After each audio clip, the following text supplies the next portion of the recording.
Breaking out the Skid Row on this, man. That's going deep right there. That's I Remember You. Good old-fashioned glam bands from the, what was that, the 80s, 90s? It was right around there. 90s, probably. 80s, 90s. Right in there. That cusp.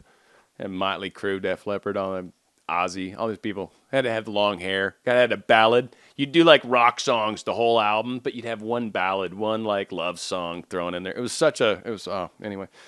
And RadioStyle, not really what this particular show about. This is kind of a different series. I'm not expecting large numbers, and really this is specifically for people that are interested in becoming teachers or people that maybe are teachers already and maybe you don't know what I'm going to share. But these are kind of some more specific to you guys.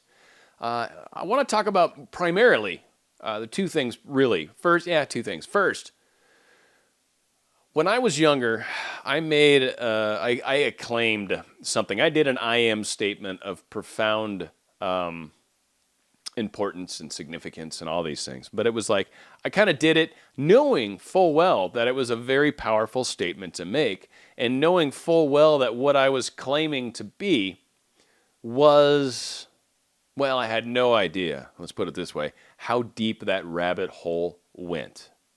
So I will say that I'm looking 25 plus years later from this moment that I'm telling you about, and learned a lot of things, been through a lot of things, had some extremely interesting experiences. But my point is, be careful what you ask for when you're being a teacher or when you're getting serious about any sort of path or any sort of levels of accomplishment or mastery, really, in my mind, is a more appropriate way to look at it. But just be careful what you claim, what you tell the universe, especially when it comes to those kinds of powerful words like mastery and with I am.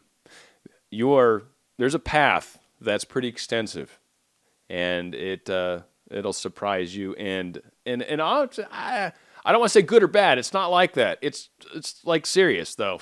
So as a teacher, that for sure. Be careful if you really want to get serious about it and you really want to get into vibrational understandings and higher self and other lives and reading auras and a lot of this weird stuff, there you go. That's a great path. Now, for the rest of everybody else, the important part to keep in mind when you're a teacher of law of attraction, of manifestation, when you're a teacher of any of this relationship, Goddard especially type stuff, please understand that as a teacher, you're going to have experiences that most people won't have.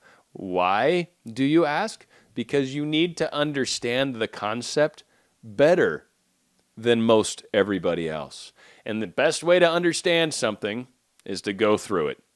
So what happens oftentimes as a teacher, you will make a great number of mistakes. Not necessarily in everyone's face, it's not like you're always constantly eating crow unless you lose your humbleness about you, but you will make a number of mistakes in relationships and whatever to learn and understand them. At the time, that's not what you're getting experience out of it, but you don't quite get that, oh, I'm doing this for that reason. It's like, oh, this will work. Oh, and it blew up, and now my heart hurts, and now she's mad at me, and now, so there's a lot of extra levels to things that you're going to learn. So again, I don't want to say warn, but I think for people that are trying to get into the teaching arena, it is, you're asking for a lot more of that kind of experience. And I think a good thing to kind of keep in mind is the best ways to learn something is to, see it, right? Then actually, do it, to see it, hear it, do it. I think those are the three, right? See it, hear it, do it, hear about it, right? Then see it, then do it. But then the fourth, and this is the one that's kind of left out, but this is truly one of the most important aspects of learning something, is to then teach that something. That is when you truly begin to know something. It's a very powerful and wonderful experience, and it actually helps you immensely in your understanding of these topics that you are trying to help people with. So there's a huge plus at the end of a lot of minuses. But the minuses are good, and they're good times, and they're groovy. But again, this was more for the people that are in that realm, trying to just give you a little heads up. There's some fun bumps in the road, but they're there for a reason. Don't be flustered. Don't be frustrated. Let it be. It's cool. It's part of it.